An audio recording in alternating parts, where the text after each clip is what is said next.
ডিফুত কাৰ্বি আংলং জিলা কংগ্ৰেছৰ সংবাদমেল সম্বোধন জ্যেষ্ঠ নেতা বিদ্যা সিং ৰংপি, জগত সিং ইংটি, হেম সিং টিছুই। পাম অইল খেতিৰ বাবে পতঞ্জলি আৰু গডৰেজক 15,000 হেক্টৰ ভূমি দিয়াৰ বিৰোধিতা।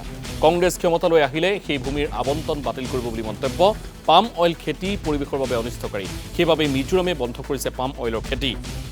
বিজেপি চৰকাৰে কাৰ্বি আংলঙত বহুজাতিক কোম্পানী অনাৰ বিৰোধিতা কৰিছে কংগ্ৰেছে।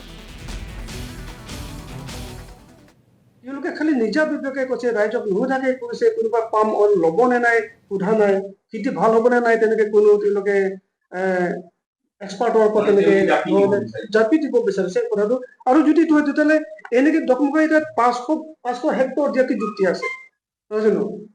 অকল দকমকাই যাব কোৱা যুক্তি নাইতো। গোটেই কাৰ্বি আংলঙত বোলে ইমান হেক্টৰ আমি চাপোজ দিম, এইটো বেলেগ কথা।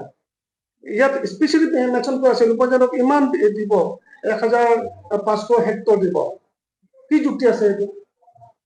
গতিকে মোৰ হিচাপ হৈছে কি, এইটো তেওঁলোকে অযথা ওপৰৰ পৰা জাপি দিব বিচাৰিছে।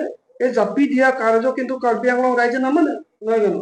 হয়তো বিজেপি 2জন কৰ্মী মানিব পাৰে তোমাৰ টকা পইচাৰ কাৰণে, কিন্তু আমি যিটো শুনিছো এতিয়া যিটো পাম অইল যিটো খেতি হ'ব নহয়, তাৰ পৰা যিটো তেওঁলোকে প্ৰডাকশ্যনটো পাব, যিটো ফলো পাব, কিন্তু আশা কৰা ধৰণে নহয়। মই অথনিয়ে ক'লো, এইটো আচলতে আমাৰ এইটো এৰিয়াৰ কাৰণে এইটো চুইটেবল নহয়। সেইকাৰণে মিজোৰামৰ নিচিনা এটা ষ্টেটে গোটেইখিনি ষ্টেটত এইটো পাম অইল লগাইছিলে আগতে, কিন্তু তেওঁলোকে এই গোটেই গছ জোপাই শিপাই উঘালিবলগীয়া হ'ল।